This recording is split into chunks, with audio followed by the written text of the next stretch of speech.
The 2012 national budget announcement by the Prime Minister Commodore Varangiam Bainimarama will for the first time be streamed live over the internet.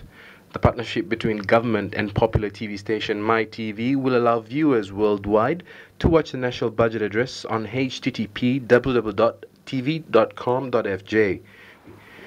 According to the Ministry of Information, National Archives and Library Services of Fiji Permanent Secretary Sharon Smith-Johns, the reason behind the decision to live stream the 2012 budget address is to widen the audience. This year, for the first time, the 2012 national budget will be streamed live online thanks to Mai TV. There'll be a website where people will be able to tune in.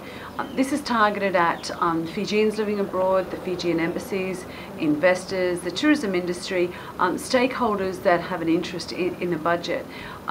For us, doing it for the first time, it's a great achievement for the Ministry of Information. The budget will be announced to the public this week on the 25th of November at the Fiji Revenue and Customs Complex, and will also be broadcasted live on FBC TV and Fiji TV. Radio stations at both Communications Fiji Limited and the Fiji Broadcasting Commission will also air the budget live.